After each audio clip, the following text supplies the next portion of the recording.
वालेकुम स्टूडेंट, कैसे हैं आप? ठीक हैं, खैरियत से हैं जी। हमने कल पढ़ा था, हमारा कल का टॉपिक था गैसेस एक्सचेंज इन ह्यूमन। इंसानों के अंदर गैसों का तबादला, जानदारों के अंदर गैसों का तबादला, एयर पैसेज वे हम लोगों ने पढ़ लिया था। और आज का हमारा टॉपिक था लंग्स, फेफड़े। फेफड़े जो है आप लोग जानते ही हो, फेफड़े रिस्पिरेशन में अहम किरदार अदा करते हैं। दोनों साइड पर मौजूद होते हैं, लेफ़्ट साइड पे भी और राइट साइड पे भी फेफड़ों का एक जोड़ा मौजूद होता है हमारे पास, जो रेस्पिरेशन में अहम किरदार अदा करता है। अच्छा जी, वो कहते हैं एक साइड के एलोविलाई मिलकर जो है वो फेफड़ा बनाते हैं। There is a pair of lungs in the thoracic cavity. The chest wall is made up of 12 pairs of ribs. अब रिब्स क्या होते हैं? रिब्स कहते हैं पसलियों को। 12 जोड़े पसलियों के मौजूद होते हैं, 12 एक साइड पे लेफ़्ट साइड पे और 12 राइट साइड पे मौजूद होते हैं। इसके अलावा the ribs muscles are called intercostal muscles. Thick muscle structure का डायाफ्राम, जी मैं आपको डायाफ्राम दिखाती हूँ। ये जो जगह यहाँ पे ठहरी हुई है इसे डायाफ्राम कहा जाता है। लंग्स के नीचे, फेफड़ों के नीचे ये वाली जगह डायाफ्राम कहलाती है।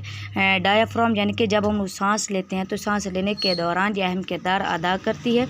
इसके अलावा अगर देखा जाए तो हमारे पास मैकेनिज़्म ऑफ ब्रीथिंग है, यानी कि सांस लेने का अमल जो है वो दो हिस्सों में कंप्लीट होता है। एक होता है इनहिलेशन और एक्सहिलेशन। इनहिलेशन से मुराद यानी कि सांस को अंदर ले जाने का अमल इनहिलेशन कहलाता है, और सांस को बाहर खारिज करने का अमल एक्सहिलेशन जो है ये कहलाता है। अब पहले हमारे पास यहाँ पे इनहिलेशन है, इनहिलेशन को इंसेपरेशन भी कहा जाता है, और उसके बाद एक्सहिलेशन को एक्सपायरेशन भी कहा जाता है। बाज़ों का सवाल आ जाता है कि इन सेपरेशन और एक्सपायरेशन में फ़र्क दिखे तो बच्चे जो है वो कंफ्यूज हो जाते हैं कि इन सेपरेशन और एक्सपायरेशन तो हम लोगों ने पढ़ा ही नहीं था। तो ये आप लोग बात जहन में रखें कि इनहिलेशन का मतलब इन सेपरेशन और एक्सहिलेशन का मतलब एक्सपायरेशन ही होता है। इनहिलेशन का मतलब यानी कि सांस को अंदर ले जाने का अमल। जब हम लोग सांस को अंदर की तरफ ले के जाते हैं तो ये मैंने स्केच बनाया हुआ है इनहिलेशन के अमल का। जब हम लोग सांस को अंदर की तरफ लेके जाते हैं, ये हमारे फेफड़े हैं, और इसके ऊपर ये जो चीज़ें आई हुई हैं ये हमारे पास रिब्स है, यानी कि हमारी पसलियाँ जो हमारे फेफड़ों की हिफाजत कर रही हैं। जब हम उस सांस को अंदर की तरफ लेके जाते हैं तो हमारे रिब्स जो हैं, यानी कि हमारी जो पसलियाँ हैं वो राइज हो जाते हैं, कॉन्ट्रैक्ट हो जाते हैं, इकट्ठी हो जाते हैं। लेकिन जो हमारे फेफड़े वाला एरिया है ये फैल जाता है। ये देखिए, ये यहाँ पे ये जो चीज़ मौजूद है इसे डायाफ्राम कहा जाता है। जैसे सांस हम अंदर की तरफ लेके जाते हैं ये डायाफ्राम नीचे की तरफ फैल जाता है। लेकिन जब हम लोग एक्सहिलेशन वाला प्रोसेस करते हैं, एक्सहिलेशन वाली मैंने तस्वीर यहाँ पे बनाई हुई है, देखें। जब हमने सांस अंदर की तरफ ली थी तो ये डायाफ्राम जो था वो नीचे की तरफ हो गया था, झुक गया था। लेकिन जैसे ही हम लोगों ने सांस को बाहर की तरफ खारिज करना चाहा तो हमारे जो ये रिब्स मसल्स थे वो नीचे की तरफ हो गए, फैल गए। हमारे जो लंग्स थे वो कॉन्ट्रैक्ट हो गए, सिकुड़ गए, और यहाँ तक कि हमारा जो डायाफ्राम था ये यहाँ पे खुला हुआ था, नीचे की तरफ था। लेकिन जैसे हम लोगों ने सांस बाहर की तरफ खारिज की, सांस बाहर खारिज करने के दौरान जो है ये हमारा डायाफ्राम ऊपर की तरफ उठ जाता है।